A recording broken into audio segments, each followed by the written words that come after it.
तो आज हम शिव विवाह के एक बड़ी दिलचस्प वर्णन पर बात कर रहे हैं। जी हाँ। स्रोत हमें हिमाचल नगर ले जाता है, जहाँ शिव जी की बारात पहुंच रही है और पार्वती जी की माँ मैना वो छत पर खड़े इंतजार कर रही हैं। हाँ, और ये सिर्फ एक बारात का नजारा नहीं है, इसमें मतलब एक गहरा टकराव छुपा है, उम्मीदों और जो असलियत है, दिव्य असलियत, उसके बीच का। अच्छा। देखते हैं कि ये कहानी हमें मानवीय सोच के बारे में क्या सिखाती है। बिल्कुल।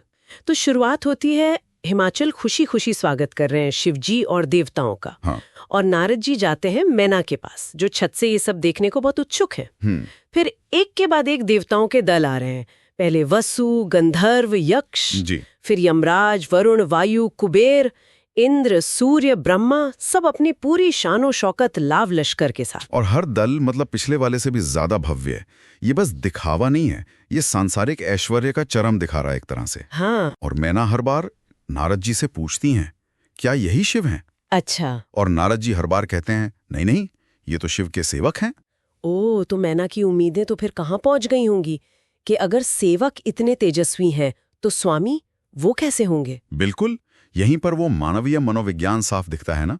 हम बाहरी भव्यता से कितना प्रभावित होते हैं। हाँ। मैना के मन में शिव का एक बहुत ही सुंदर राजसी रूप बस गया है। और तभी भगवान विष्णु आते हैं, गरुड़ पर सवार। श्रोत कहता है श्याम वर्ण, पीतांबर पहने, शंख चक्र लिए। और कांति कैसी कि करोड़ों कामदेव भी शर्मा जाएं। बाप रे, तो मैना उन्हें देखकर तो खुशी से झूम उठी होंगी। हाँ बिल्कुल, वो कहती हैं, हाँ निश्चित ही यही शिव हैं, मेरी बेटी के पति तो यही हैं। यहाँ एक तरह से क्लाइमैक्स जैसा लग रहा है। सही कहा, ये क्षण बहुत महत्वपूर्ण है। ये सांसारिक सौंदर्य और ऐश्वर्य का शिखर है, मतलब मानवीय इच्छाओं की पराकाष्ठा।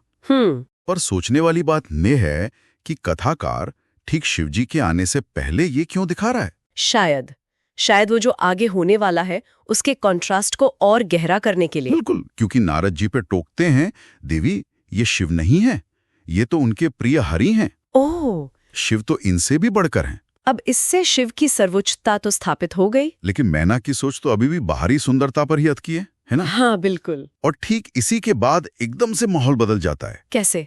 शिव के गण आते हैं, और वो कौन है? भूत प्रेत। भूत प्रेत? शिवजी की बारात में? जी हाँ। और स्रोत उनका बड़ा विचित्र वर्णन करता है। किसी के मुंह टेढ़े हैं, कोई बिल्कुल कुरूप है, किसी का सिर ही नहीं है, किसी के हाथ पैर उल्टे लगे हैं। अरे! और अजीब अजीब आवाजें निकाल रहे हैं। डरावना माहौल एकदम। ये गण ऐसे क्यों है? सिर्फ डराने के लिए या इसका कोई गहरा मतलब है? मैना तो इन्हें देखकर ही डर गई होंगी कि अहंकार पर चोट है। उनकी जो सुंदरता की परिभाषा है ना, उस पर सीधा प्रहार है। अच्छा। ये दिखाने के लिए कि दिव्यता इन सांसारिक पैमानों से, सुंदरता, कुरूपता से बहुत ऊपर है। और फिर इन गणों के बीच में बैल पर सवार होकर शिवजी खुद आते हैं। हाँ, स्वयं शिव।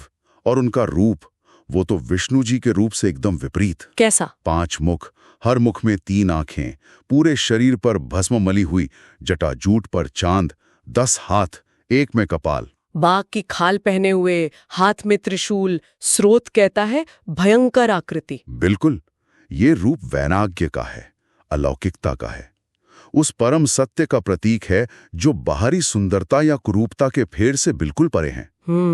ये दिखाता है कि शिव सांसारिक आकर्षणों से कितने अलग हैं, कितने अछूते हैं।